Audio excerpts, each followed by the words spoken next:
with?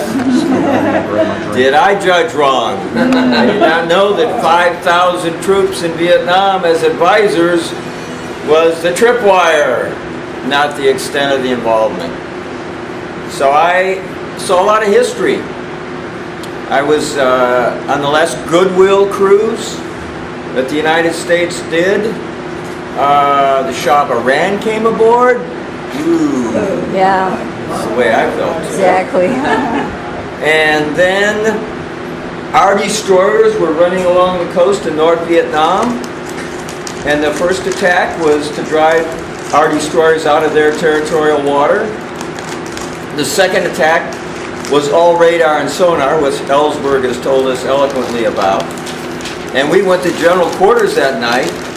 We're 200 miles out at sea, and I'm bitching up a storm. Somebody's going, general quarters, all hands man their battle stations. Who's calling a blankety blank drill in the middle of the night? And I'm running through the passageway, and he goes, this is not a drill, this is not a drill. And I'm going, holy shit, God, take it back, let's make it a drill, let's make it a drill. Because I learned in boot camp it takes 3 nuclear bombs in those days to sink an aircraft carrier. Who the hell is going to attack an American aircraft carrier 200 miles out at sea? It sure ain't the North Vietnamese PT boats. It's got to be the Russians or the Chinese. World War III has started. This goes through my mind as I'm running through the passageway.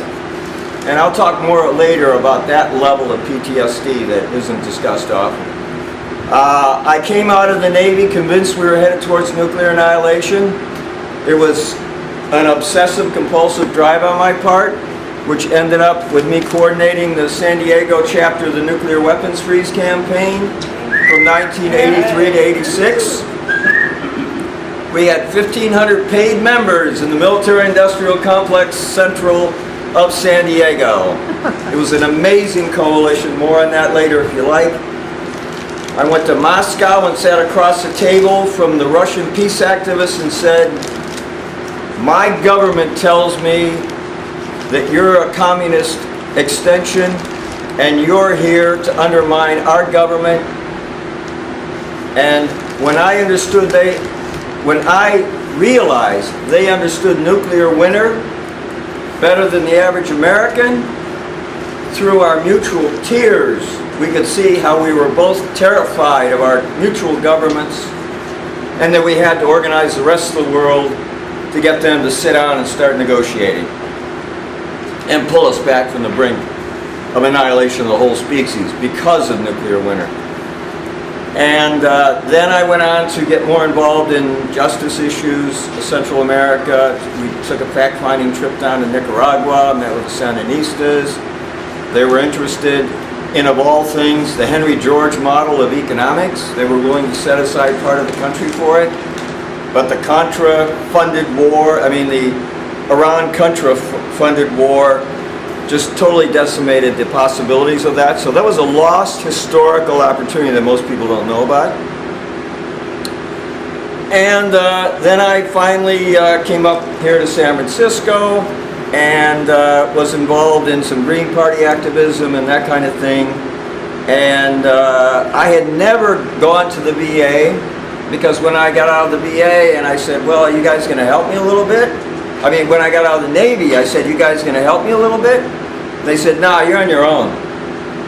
I said, okay. I sure as hell don't trust the corporate establishment. So I swam to deal with my psychological trauma within the counterculture, within, the sort of periphery, the margin of society to stay alive this long. And a couple years ago, I started working with the VA, and that's a long story too, but I find that they are very self-actualization oriented versus the behavior modification that he was referring to, where they turn us into killers. So, very delighted to be here, and I'm looking forward to seeing the movie. All right, thank you, Jeff. So,